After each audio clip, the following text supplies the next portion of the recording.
Hello, and welcome to the Conscious Communion podcast, where we traverse through the inner dwellings of the human experience through conversation. I'm your host, Danae. Join me as we explore the interconnection of creativity and community.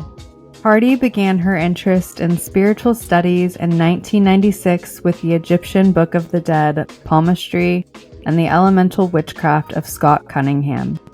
Growing up on a horse farm in rural western New York, she spent most of her early childhood in the forest, alone, learning to hear the song of the land. Her life would be one of many travels and experiences, rubbing elbows with all walks of life, from Fortune 500 to a summer spent traveling by freight train and hitchhiking with the homeless of America. Today, she is a licensed acupuncturist, myofascial bodyworker, and a dedicated Taoist under the teaching of Master Zhongxian Wu. She is an archaeoastronomer, a heretic, a horsewoman, and a person dedicated to the path of the awakened heart. Welcome, Harty. It is so sweet to be here with you. Likewise, thank you for having me. I'm honored that you want me to come and speak about whatever it is we end up covering. Yeah, you are truly, from the moment I had the pleasure of meeting you, your spirit was such a resounding sense of calm and reassurance. I just felt this knowing that you knew and you took the time to know yourself so well, and that translates in feeling safe in someone else's sphere. And I so felt that with you. So thank you. You're so welcome. I'm glad. Yay. So, Harty, just so we can get started, I love this conversation just to kind of get started by what was the catalyst for you in your life to really become interested in how you are sharing this work that you do with the world, with the people that you get to heal and hold space for? What was the catalyst? Probably, my own journey. I was someone who, from a really young age, being interested in the unseen, being interested in the nature of reality, and being born into a conservative Christian household.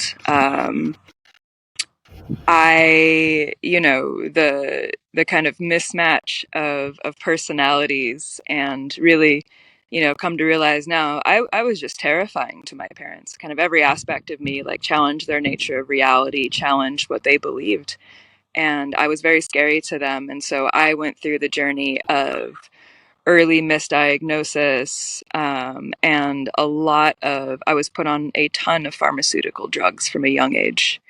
And through my severance from that, my awakening to my own power and my own agency and my own ability to self-heal, it brought me into inspiration to be able to share what I've learned to assist others along that same path. And others, we live in a time when there are so many things stacked against us when it comes to our wellness. And really, it's pretty fucking simple. I mean, it's difficult, but it's simple. Like, learning how to become our authentic selves through, like, increasing practices of just self-acceptance, not self-improvement. That whole bullshit, like, that gets you nowhere. There's always a higher peak to climb if you're trying to improve yourself. So really, I've just lived a life where I've just been forced into, kind of deep, I chose a difficult incarnation in a lot of ways, and I'm grateful for it. But I do the work that I do because of my own, like, radical transformation that I've had in my life that I want to share. I just want to share the tools that have worked for me, and they're not for everyone, but for the people they do help, it's great. That's what we're all doing, is learning and sharing, right? Absolutely. Yeah, that's the hope. I think, especially when we can recognize that we are the way showers, and that if we are the way showers, what does that look like to actually move out of our own way to then steward others by just being a space holder in our most authentic, like you said it so beautifully, but it's not chasing the self-improvement. It's really learning and leaning into the self-acceptance piece. It's so necessary. And so it's so different than what we've learned in Western society, especially you coming from a Christian background. I think that conservative America, and there's these tendencies to climb ladders and to feel like we're never fulfilling the roles that capitalism has set before us to fulfill. So for you, what do your practices look like on a day-to-day to really draw outside the lines and to continue to steward this radical acceptance piece for yourself? Well, I mean, it started with yoga 20 years ago.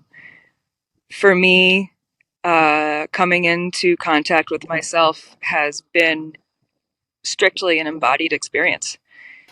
You have, like, our bodies are these multidimensional, highly intelligent antennas, and they are picking up information all around us. And for me, all the practices have to originate in the body. They have to originate in the flesh, because the more that we can learn how to listen to that source of information, which is picking up, it's picking up frequencies all around us all the time. You meet a new person, how your body feels in the presence of that person will give you more information than 15 years of knowing them. Like, you really, so it started with yoga. Again, 20 years ago, started with yoga.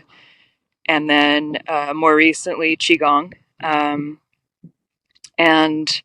when it comes to like meeting your authentic self, really, I recently, I've read every dang self-help book under the sun, and I just want to make a plug for the one that has really changed my life recently, which is Letting Go: The Pathway of Surrender by I think it's Richard or David Hawkins. I can't remember his first name right now, but that book was really a great summary of kind of more straightforward, like a summary of all the other books, right? All the Eckhart Tolle, all these practices of like observing yourself. His way of putting it together, and really it's just the daily practice of really observing yourself. He speaks about our emotions are the core of all of our thoughts. They exist as frequencies that live inside of us, right? They're a source of information. So I spent a lot of my life doing a ton of spiritual bypassing, trying to be high vibe and just push the shit I didn't like out of my mind. And what did that do but accumulate in my body, accumulate in my spirit, and just become these fucking, So his practices of like observing, always observing the visceral sensation of the emotions in your body and seeing what they can teach you. That's the way. That's the way, just observing.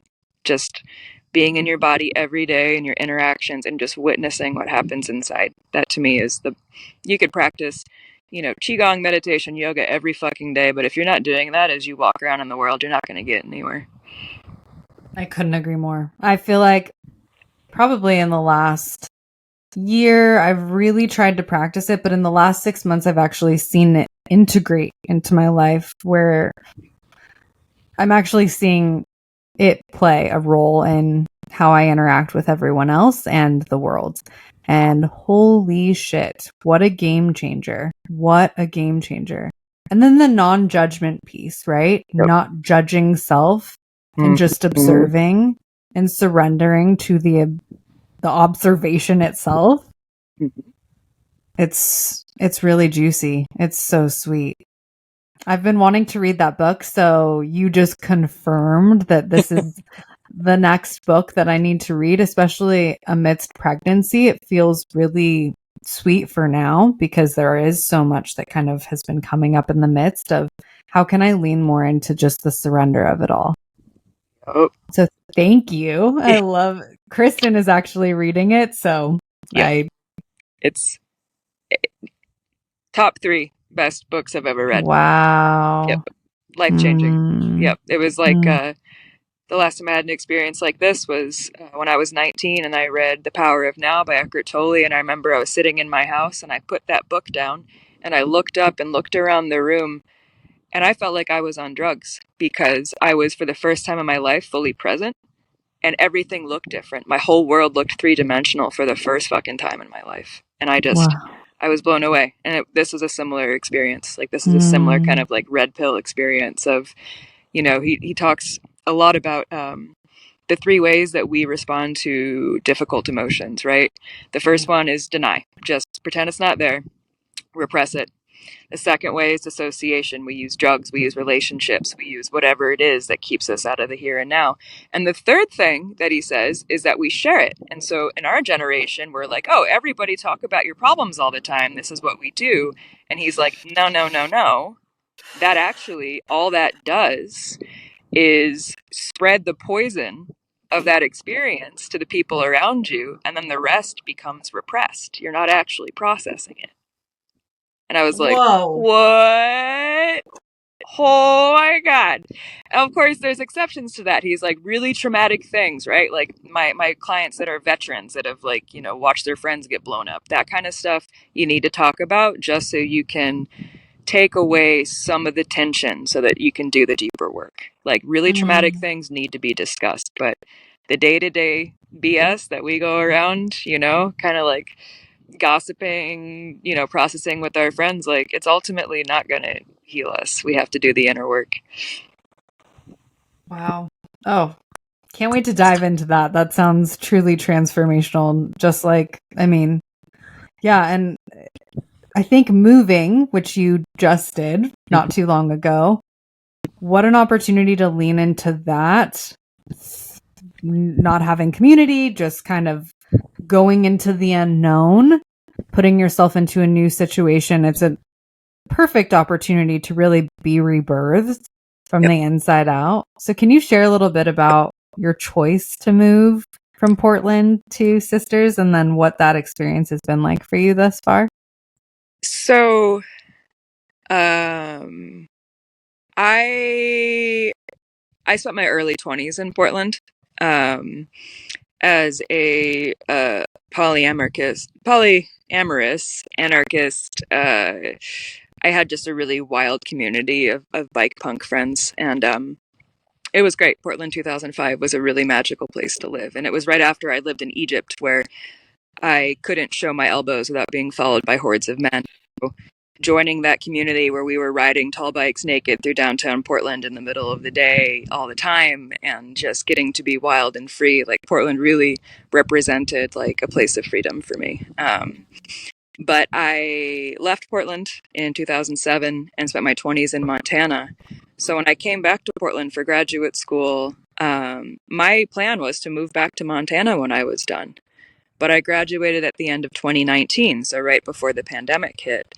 And the pandemic kept me. And, I wasn't living in Portland proper. I was living in a roundhouse in the forest, half an hour south. Like, I had a really beautiful setup there. I had a dream life. I was paying nothing for a 2-bedroom, fireplace, bathtub, wraparound porch in the forest, off the grid. I mean, really, like I was living not off grid, but outside of cell range. I mean, it really was a little Shangri-La, but I had to work in Portland to get by. And I never wanted to stay in Portland. Portland, when I came back in 2016, was a very unrecognizable place from 2005, and it just wasn't my vibe anymore. So I started to make community down in Sisters, and I made that the goal. It's like, I want to move to the Oregon desert. My heart, different kinds of landscapes appeal to us for different reasons. I have a real deep love for the ponderosas and the juniper and the high desert in general. The dryness is good for my constitution, good for my body. And, we get 2 more months of sunlight down here. So that also impacts the spirit. So I really just started working conscious manifestation. In January of last year, I put an Oregon Desert book on my altar and just started practicing conscious manifestation, like what it would smell like, what it would feel like in my body to relocate down here. And by March, dear friend Kate Kavanaugh reached out to me and said, "I found you the perfect place to live." And my dream was to be, the specific thing I was manifesting was living on a horse farm in a ponderosa forest. That's like what my plan was. So the first place I lived was a horse farm in town. And that wasn't an ideal living situation for a couple different reasons. And, it didn't line up right away. Like right away, my first move here, like first it was very difficult. I questioned myself. I questioned my guides. I mean, I was going back and forth about my move because my home was so dreamy. I really had the most perfect living situation where I was. But again, it was out of alignment. I had no sense of real community. I did not like Portland. But my house was perfect, So I really went back and forth about it until, my grandfather, who died when I was 13, showed up at the foot of my bed one night. And I don't know what he said to me, but I woke up with the memory of him appearing in his cowboy hat and telling me, "You got to go to Portland and move to Sisters." And I woke up the next morning like, okay, I'm going to take this new house. I'm going to go. And it was hard at first, like I said. And I really questioned myself. I questioned everything. And, if just looking back on that now with how things are, that was really end of summer that I was just feeling really defeated. And now like my life has just completely opened up. And it's just that trust. It's just that trust. Like if you make the prayer every day, like may everything that is supposed to happen in just the way that it's supposed to. Things come to me that are for me and things that are not for me stay away, and just live in that knowing of that truth. Things just end up working out. Like I'm happier now than I've been in I don't even know how long. And it's the landscape, I sense. So I was living in that first situation, which was not ideal. And I really had, again, I hadn't started reading this book yet, the Letting Go book yet. But I was really feeling victimized. I was really feeling stuck in my living situation financially, emotionally. I was really running my victim narrative about this. And then one day I was like, no, I'm not stuck here. And I reached out to my girlfriends and I was like, guys, I need to find a new place to live in Sisters. I had no money. I really was very, very poor at this point. And within a few days, two of my girlfriends reached out with different housing opportunities. One was a 40-acre horse farm outside of Sisters on Ponderosa Forest. Came up here, signed the lease the next day, moved out. Everything just lined up, and I've been out here since October. And I'm just surrounded by the most beautiful land. I can see the Sisters Mountains over the trees from our front porch, and we're backed up against thousands of acres of BLM land, so I can just walk into the forest and get lost out my back door. Yeah, and I could have gotten trapped in my, I'm stuck, I can't go anywhere. The fucking stories, the ways that we give away our power by getting stuck in the victim narrative. Like, we all carry a victim archetype. It's right there. But when we let it, take control because of our external circumstances, we just get ourselves... I got unstuck within a week. It's like, all you have to do is be like, I don't have to be stuck. Totally. Yes. And it's just that surrender piece. It's the observing, it's the witnessing, letting ourselves feel it. It's not that we negate the experience. We feel it, yeah, but we don't allow it to control us. That's the big thing. I think victim mentality has a tendency to just...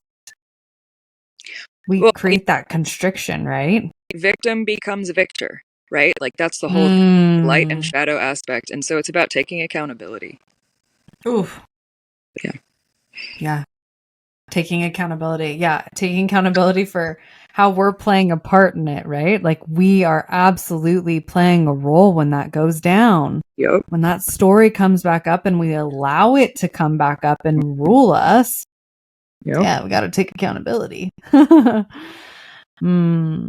land looks good on you. I just see you so lit up, and I would love for you to just share, because you are a steward to the land. One, you are also in such deep connection with the horses that you get to be with, tend to, and love on.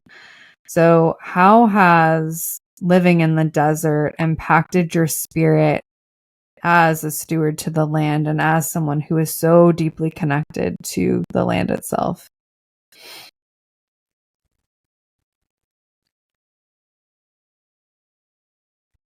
Well, I think that there's just something to be said for matching spirit to land. And I really My good friend Alyssa Donato is an astrocartographer. Like there's a whole astrology system based around location and spirit. For me, this is a landscape, and this has always been the case, even in Montana. As a little girl, like I grew up in New York, but we'd go out west to our family cabin that my mom and her siblings all share. They have a family cabin outside of Cody, so on the edge of the Absarokas and the Shoshone. And I always knew that I'd end up out west. In fifth grade, my social studies teacher said to me, "Harty, I think you need to move out west." And she said that to me, and I was like, how did she know that? And then I look at photos of myself in those days, and I'm wearing wolf t-shirts and turquoise necklaces, and I'm like, okay, like I already knew. She knew what she was doing, and my grandparents also, like I've got family history in Tacoma, lots of people during the gold rush, like that's in my blood, it's in my history.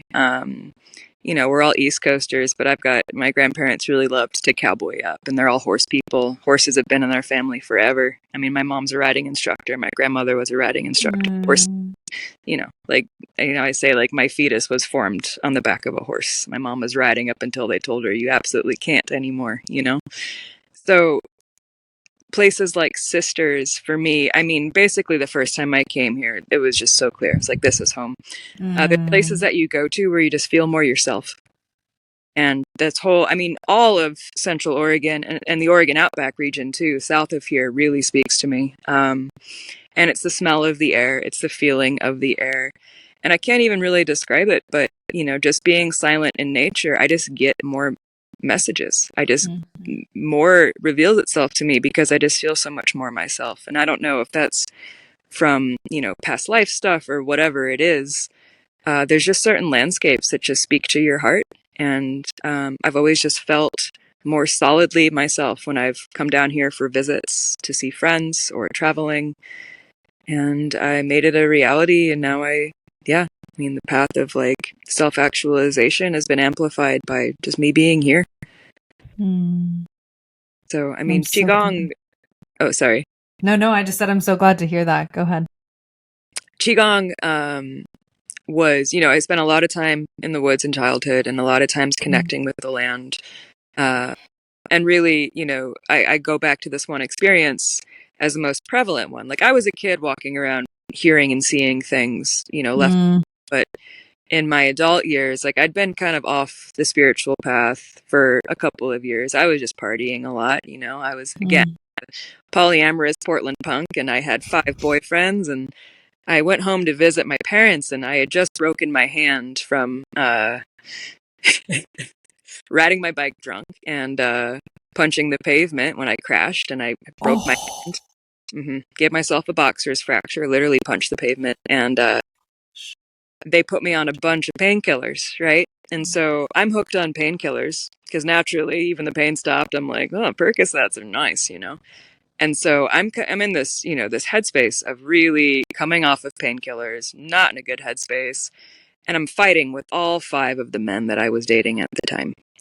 And I walk into my parents' forest behind their house, and I'm walking down this trail, and I'm just thinking about how mad I am at one of these particular men. I look and I see this stream and this gorgeous ash tree with this tangled roots that were like, it just looked like this tangled forest throne. And so I see it and I'm like, I just want to sit in those roots. And I'd been living in the city of Portland. I had not been out in nature really at all for, probably 6 months. And so I go and I sit in those roots and I'm thinking about this experience, this frustration I have with this man that I'm seeing. And all of a sudden, every single thought that I had about him, I was like, how dare he have another woman over? And then I would hear in my head the most grounded, sagely wisdom in response to every little thing I was mad at. And I was like, where the fuck is this coming from? I was like, this is not me. And I realized it was the tree. And so I just sat there with this tree and just told this tree about my experience, and every response, it was like being in counsel with an elder who was just giving me every reassuring thing that I could have asked for. And I walked away from that experience being like, well, that was interesting. And since then, my mom, she takes people on trail rides down that path, and she goes, "Oh, that's Harty's tree. It talks to Harty." And I'm like, "Dang, mom." So sometimes the land speaks to you directly. Sometimes, really, it's just, again, going back to the body. Going back to the body. Your body and the land are not separate from each other. It's just about listening. My husband and I were talking about that very thing this morning. It's the truest thing I know. It's tomorrow we're going to go like lay on the earth, and I can't freaking wait. Yeah. Yeah. Just like put my back on the earth and just soak it up. Yeah. Yeah. We need that so much. I mean, there's so much trying to take us away from Earth right now. Mm-hmm. The advent of rubber shoes, suddenly we were disconnected from the Schumann resonance that we had been relying on and balancing ourselves with electromagnetically since the beginning of time, right? I mean, that's one of the reasons I wear cowboy boots, not just because it looks cool, but because they're leather soled. So my feet stay connected to the electromagnetic field of the earth, walking around barefoot, even in the middle of the city, doesn't matter. Get your feet on the earth, Totally. Yeah.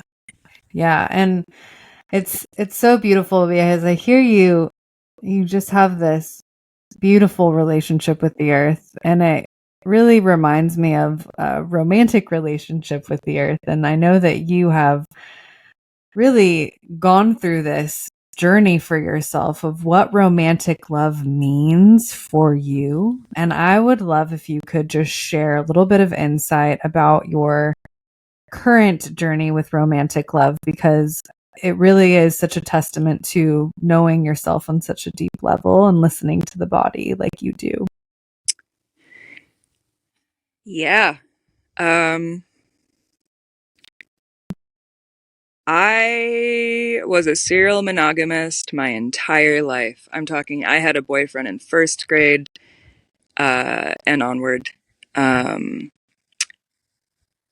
And, you know, being a skinny white girl, reasonably good looking, younger years, it's really easy for that to become the core of your identity. Being pretty and getting rewarded for being pretty. Getting rewarded, getting validation from men was my drug for my entire life.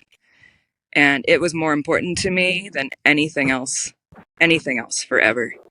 And, in my later years, well, I guess not even later years, around 18, I hit rock bottom. I ended up in a trailer park in the Ozarks, engaged to a man. I was 18, he was 27. He was a heroin addict. And we lived with his heroin addict mother and her heroin addict boyfriend, who was 19. She was about 60. And I'm just looking around, surrounded by these people who had goodness. They were kind, they were good people, but they were just so swaddled in addiction and their pain body. And yeah, I hit rock bottom at 18, and it forced me to look at how I had gotten there. How did I get to this place? Where, like, what has been the driving force? And the driving force had been just the desperate desire for male validation and attention, and all of these things. So at 18, I shaved my head, and through a series of other things, I moved to a farm in eastern Washington that was a commune. Well, it was an adult therapeutic community who was run by this couple named Jim and Sherry Brewster, who had run communes in San Francisco throughout the 60s and 70s and had this program, like a sober living farm where they taught you life skills. You had individual therapy, group therapy, yoga. I mean, that was my introduction to yoga, was at this place. So I shaved my head and I took a year's vow of celibacy and sobriety and lived at this farm. And I knew that that was my first thing of like, okay, your reliance on men is really a big part. The reliance on men, alcohol, and cannabis, the three of them are the same thing. And so that was when my actual spiritual practice journey started, was when I was 19 on that farm. And it was funny because, I was only there for like a year and a half, and The minute that I got out, sure enough, started drinking again, started dating again, started smoking weed again. And it would take me many, many years to be able to do that again, to take that step away. So I actually got really lucky with this. What happened was in my last relationship ended in January of 2020. And so for years leading up to that, I knew, I was like, Harty, you got to be single for a while. You just have to just get back to yourself. You've been in constant relationship your whole life besides that, year at 19. And I just got really lucky that the pandemic happened, because that's totally supported me in my goals of solitude and not having partnership, just to get back to myself, just to get back to my own internal sense of self-worth. And it's really, I think the most important experience with that was in Qigong practice one day. I was in relationship at the time. This was, a year prior. And I was in practice and I had this thought suddenly pop up. And I thought about the smile of one of my professors in my graduate school, who had this really lovely kind of fatherly way about him. And I thought about Joe's smile. His name's Joe Coletto. He's an angel. Thought about his smile, and I thought to myself, why can't the whole world smile like Joe Coletto? And all of a sudden, I was shown this vision of the entire universe as a network of light. And I heard the voice say, everything in the universe is comprised of the same material as Joe Coletto's smile. And I felt this hole open up in my heart, and it was like pulling the plug in the bottom of the ocean. All of a sudden, all of the light, all the things just flashed through my body. I'm like tears streaming down my face, knowing to the core of my being that the entire universe is literally made of this thing that I think I can only get from flirting with a fucking guy? Like, So I had this, this realization, and it would take me a couple years to kind of really, I knew it, like that was revealed as truth. And then it was years of then being alone, being in solitude, and again being shown that this thing, like love, to me, our definition of love is one that is so tangled up in desire and sense of lacking, and people walk around thinking they're a half looking for their other half, and that is just so like the cult of couplehood. I'm just going to call it the cult of couplehood, because like there is this idea that if we're single, it's because nobody wants us. It's because we're rejected somehow, right? And so the desire to come into falling in love with yourself and not searching for love anymore, but just literally realizing that at any given moment in time, just standing, sitting here right now, like feeling the sunlight on my skin, can visualize all of my pores opening and the love of the universe just filling my whole being. Because that's literally what it is. It's always on the outside. It's in the stillness. It's in the quiet. It's in the void. Like they say, God is love. I believe that to be true. And it's really just about removing the barriers. And removing the barriers is a constant process of coming into contact with yourself and your authenticity and all the parts about you that are totally deserving of the love of the universe. So, I'm not anti-romance. I'm not anti-love. I'm open to love, right? Like I had to do an exercise for this book that I'm reading with a friend, and it was come up with your dream of your ideal man, right? So I wrote it out, like really, I was like, if any man's gonna come in and like sweep me off my feet, like here's what he's gonna have to bring to the fucking table, right? And if that never happens, holy shit, I'm so happy with my life now. Like I have more love in my life now than I ever have, because I used to give all of myself in my partnerships. I'd start seeing someone, I'd stop seeing my friend, right? Like I would just give and give and give, and it wasn't their fault. I was doing it, that was totally. And I didn't really know how to love. Like I thought love was this like I had a scarcity concept of love, when like love is literally the fabric of the goddamn universe. Like So it's, love is so tangled up in addiction. Like love is so tangled up in this searching for something external that's literally like all around us all the time, just waiting for us to remember and let it in.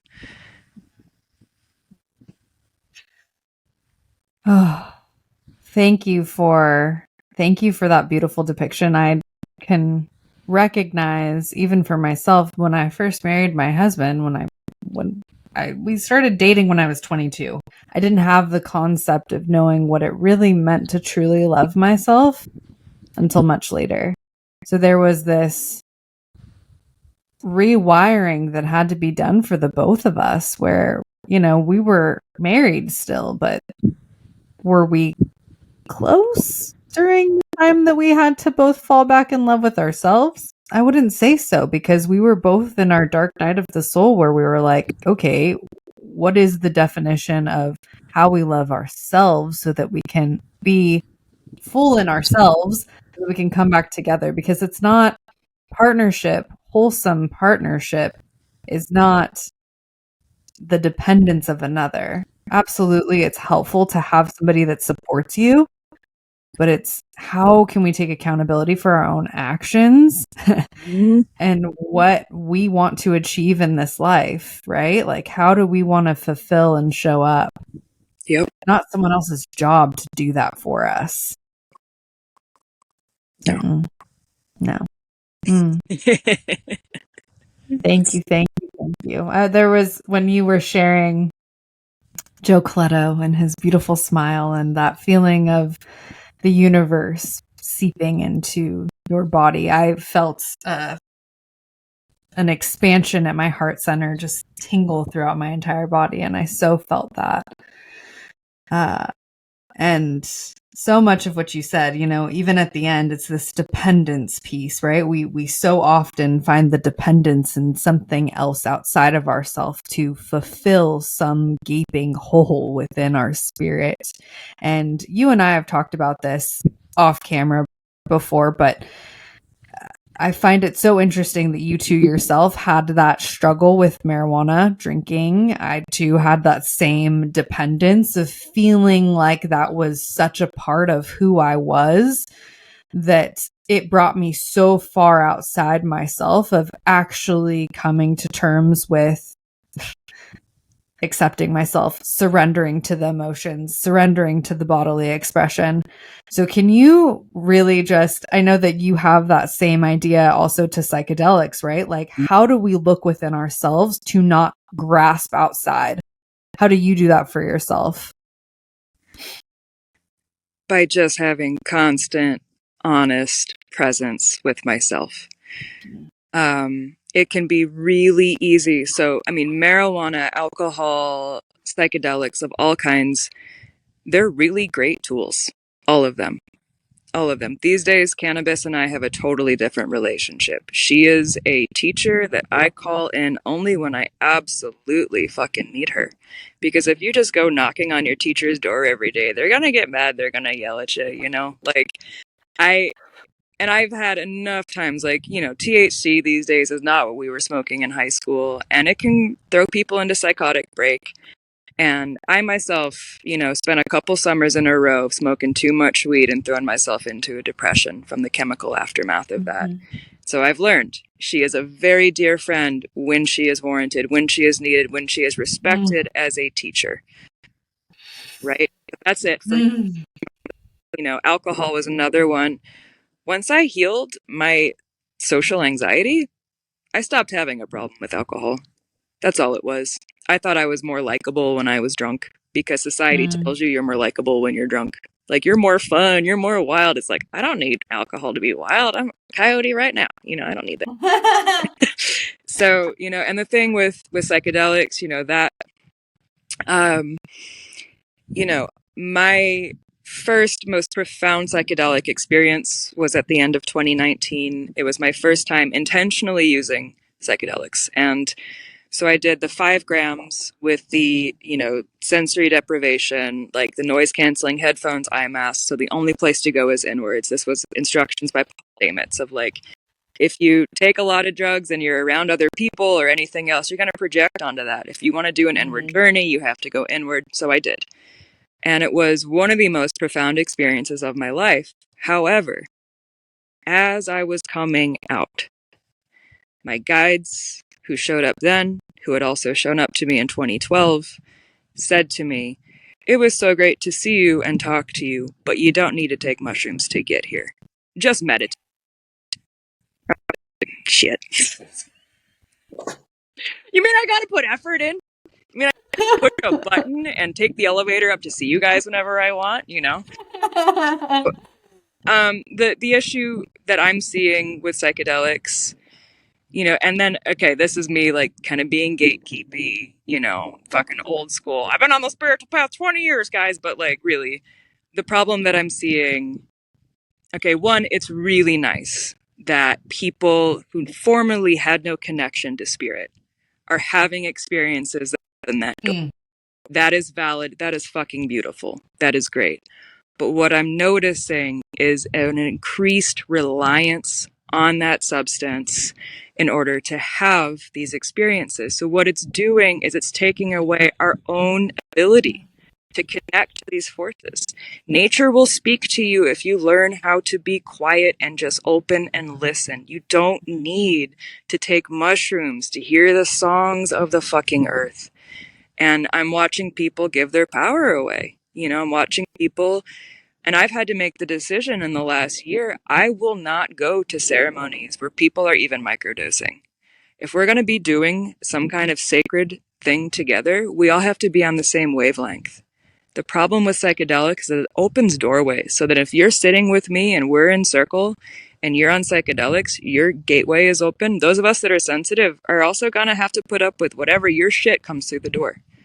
The other thing is that these just open doors, but you don't know who's coming through. These will lie. Spirits will lie. They'll say there's someone that they're not, you know? So it really takes the very well-trained, very attuned person to be able to use those things. They're not for everyone. They were never meant to be given to the entire community. I had too many clients have psychotic breaks. 2 clients of mine had psychotic breaks from psilocybin that were my acupuncture. Wow. Because I wasn't told that that was even a thing. I had no idea. And I said, hey, I think psilocybin would be good for you. Not knowing that they were going to end up, you know, in some basement in Beaverton, you know? So, like, it's being overused. And I think that it's, I think that what that ultimately does is rob us of our power, rob us of our own ability to go to those spaces without those substances. And the other thing it creates is it really strengthens ego. It really strengthens ego. People start to believe I am so powerful because I'm having these visions. But having visions does not mean that you're powerful. Like, you know, you think, yeah, like it's, and it can, you know, we saw what happened in the 60s with Charles Manson. People who are on psychedelics, who are under the influence of people seeking power, are easily swayed. So it's dangerous. It's dangerous. I think it has a time and a place. I have a very dear friend in Bend who does ketamine therapy with people, but she's a licensed therapist. Right? There's also that difference. You can't have anybody, you know. So, yeah, it's something I think about a lot because I do think people are giving away their own power to connect with spirit when they become reliant on using psilocybin to open those doors. Thank you for sharing your experience. It's powerful. Yeah, please. One last thing is, I mean, so this is like really, from a Chinese medicine perspective, psychedelics are the spirit separating from the body. Okay? So can you say that one more time? Psychedelics are the spirit separating from the body. So if we as a society are all seeking deeper embodiment, taking a lot of psychedelics is going to more and more separate you. And the thing is that those of us who've been around a while watching this happen, you can tell the people who do too much psychedelics because they have this look in their eyes. So the heart is manifest through the eyes. The shen, the aspect of your spirit that changes with your diet and lifestyle, the part of your soul that shines through your eyes is altered, and you can see it. We call it the empty sparkle. They have this outward sheen, but an emptiness inside because part of their spirit is just completely separated from their bodies, still floating in the ethers as they walk through their day to day. So we got to get back in our bodies. We want to get back in our bodies. We can't keep just willy-nilly using that stuff every day or all the time, or even, like just be smart about it. Be sparing. Again, just like me and cannabis, like let the teacher come to you. And many people have experiences of psilocybin saying to them, hey, you're good now. You don't need me anymore. Listen to that. Yes, 1,000%. I had that experience in, I don't know, May or June. And it took me back. It really took me by surprise because I had been using it as medicine for, I don't know, 10 years, maybe longer. Not regularly, but as a form of support when I felt like I needed it.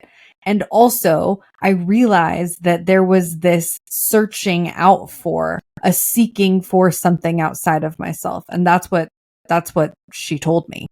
You're looking outside of yourself and you don't need to. You have everything you need. And I said, okay. Thank you. Thank you.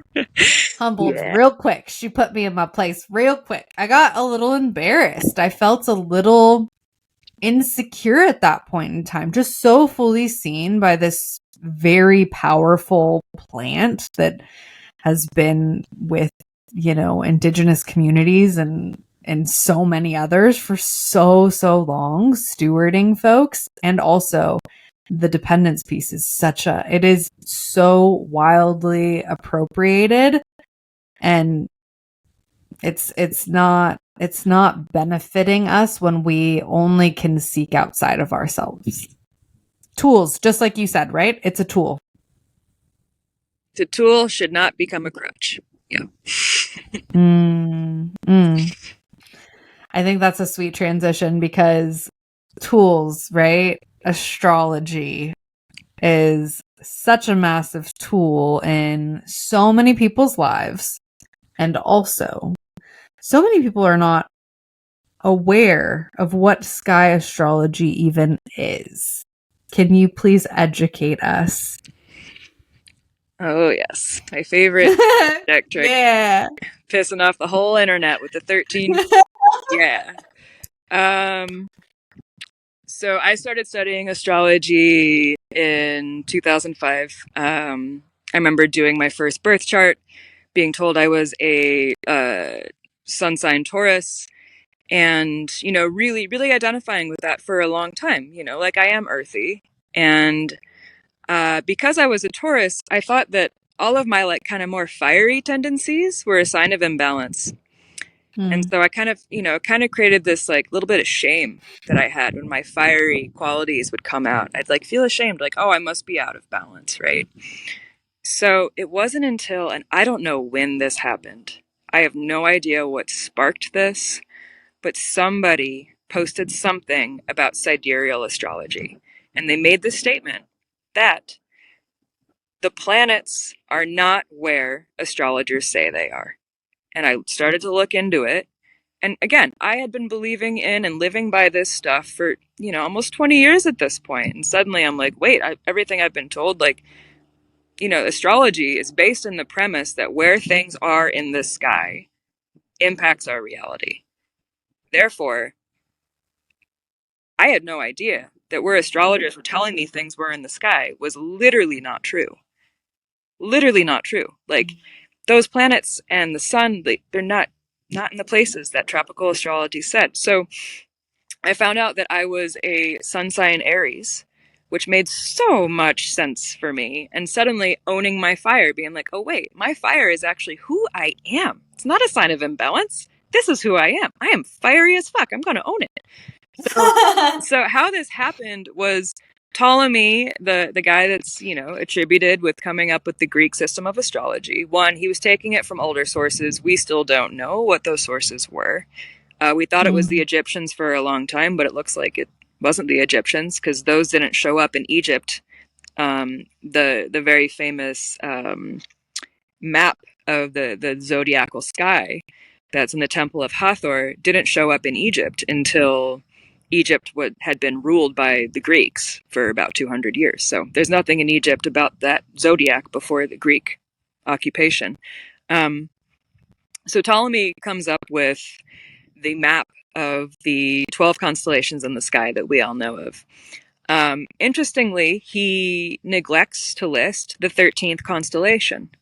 If you look at the tropical means solar, like based in the pathway of the sun. So the 12 zodiac signs that we look up in the sky, the 12 slices of the pie, right, in the sky. There's actually a 13th sign, Ophiuchus, the serpent bearer. So that is just neglected, just ignored from his map. He also made a map that turned the sky into 12 equal slices, right? 12, if you think of the zodiacal wheel as 12 slices of pizza, he made the statement that each constellation takes up exactly 30 degrees, which is not at all the case. There's actually, like, Virgo is a very big constellation in the sky. It actually takes up almost 2 months. And then others are smaller. And so he makes this inaccurate map of the constellations first. And then because he was totally new to astrology, whoever he got this system from had been studying the sky since the beginning of time. He didn't know that every, 1,000 or so years, the sky actually shifts in relation to Earth, like our view of the map. So his 12 zodiac wheel map that he created is 23 degrees off. So since the time of that map that he wrote, the sky has shifted in relation to Earth by 23 degrees. So that map that he made is 23 degrees off, which is almost a full zodiac sign.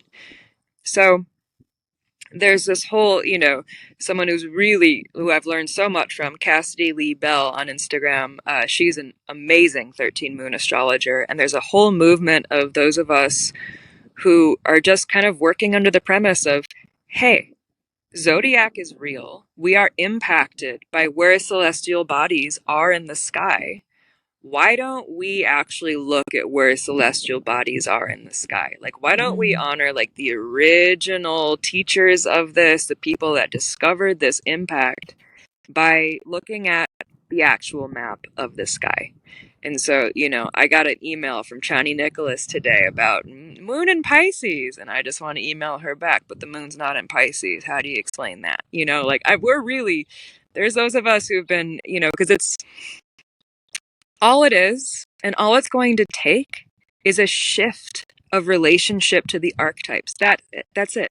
For 2,000 years, people have studied the sky. They've attributed different qualities to different signs. All we have to do is realize that we've been attributing the wrong qualities to the wrong signs. Those qualities and those patterns still exist. It just takes a shift, right? Like people that thought that they were Virgo and they find out that they're actually Leo, right? Like Virgos have kind of a reputation for being kind of controlling, a little bit nitpicky, right? So instead of us thinking that that's like a Virgin Virgo thing, why don't we just look at, okay, if they're actually Leo, what is Leo? King of the jungle. Like that's also very kingly, very regal qualities to have, right? We can take the same information and just shift our relationship to those archetypal, the symbolic patterns.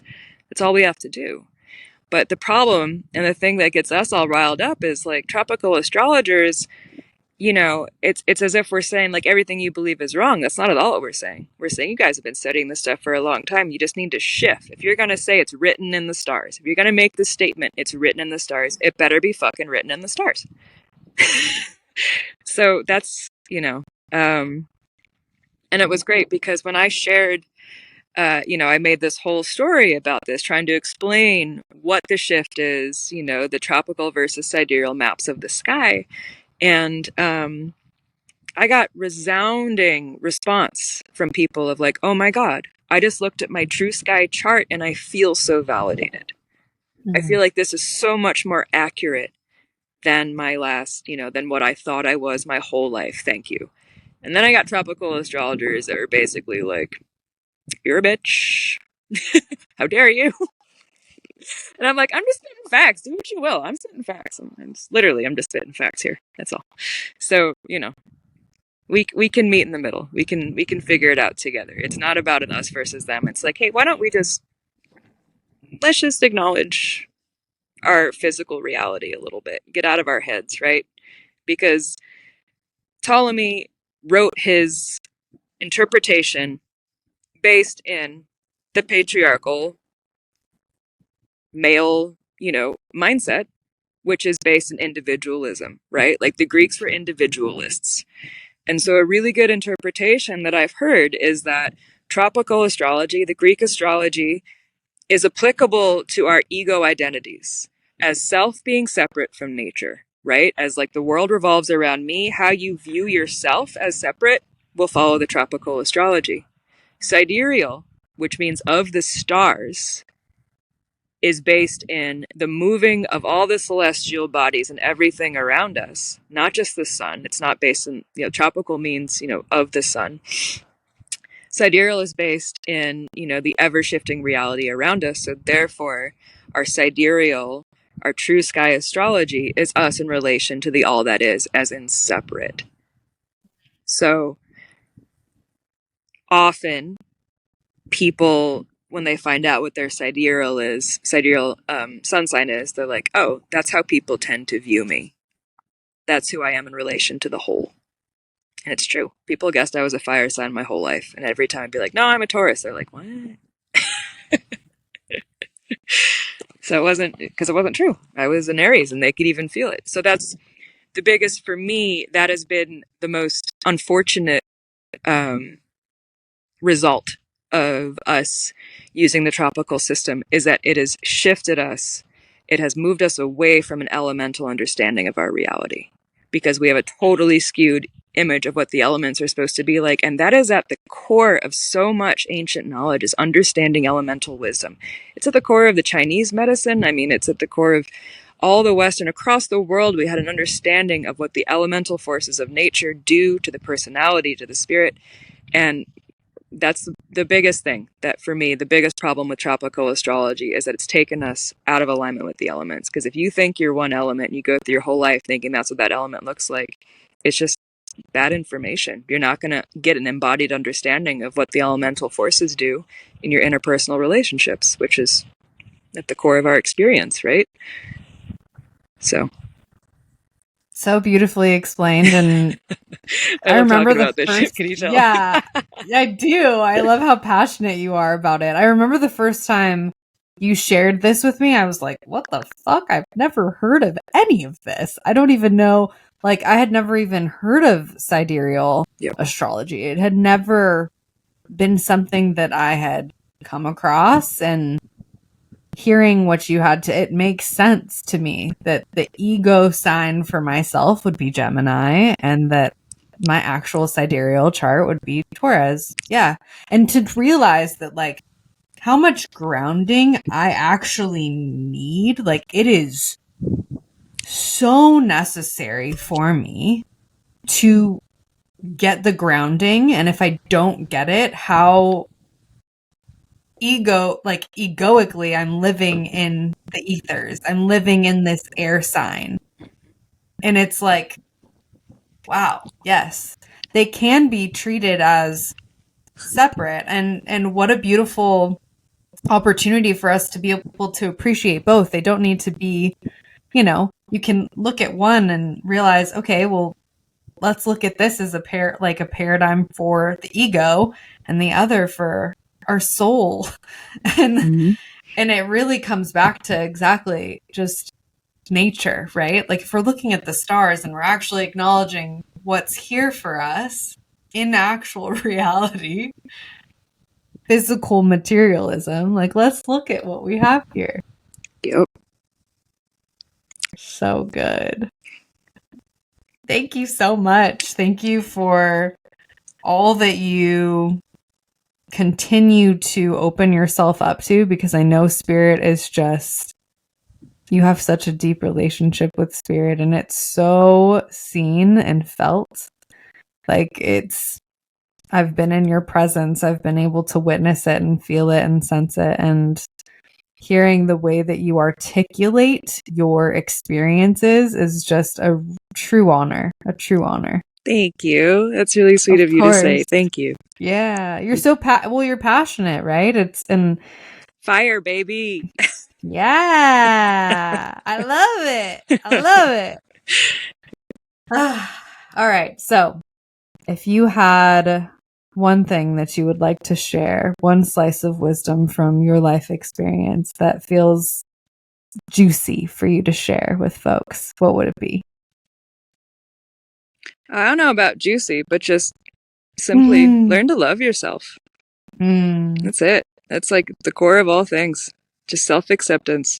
Just keep doing the excavation. Excavate all the things that you're afraid to admit about yourself, afraid to say about yourself, and just love yourself every single little bit. Just like, yeah, that's it. That's it. That's real simple. Like that is the key to joy, happiness. The greatest spiritual fulfillment is just like honoring your divinity. That's it. And that's the nectar, right? Like that's when you get to that, when you honor your divinity, when you find that self-acceptance for self, amidst all of it, amidst all the dirty laundry and depths of your soul, like that's really where it comes into play, where you get to experience and see the sweetness of life and all that we get to just experience in this human experience. There's a lot. Yep. Yeah. And how can people find you? How can they work with you? My Instagram is Horsecloud. My business is Horsecloud Healing. I do, I'm an acupuncturist. I do craniosacral. I do like deep myofascial unwinding. And I practice out of Sisters. My core office is in Sisters. I also travel for work. I do home visits. I come to Portland once a month. I teach Qigong in person and virtually. I do I Ching readings, and hopefully within the next few years, I'll be doing Chinese astrology readings and some sidereal as well. So, yeah, there's lots of ways to work with me. You can always DM me, email me, horsecloudhealing.com. Yeah. You're the best. Thank you so much for being here. Thank you for your vulnerability and, again, just your clairvoyance and your ability to tap into your truth. It's so felt and seen and appreciated. Thank you. Thank you. Thank you. It was so good to see you. So good to see you. So much love. Likewise. Bye, hey there. It's Danae again. Just wanted to say thank you for sharing your time and energy with me. If this podcast resonates, please like, subscribe, follow, and share if you're willing. Reviews help too. So if you're feeling the vibe, please leave a review where you can. Sending all the love. Peace.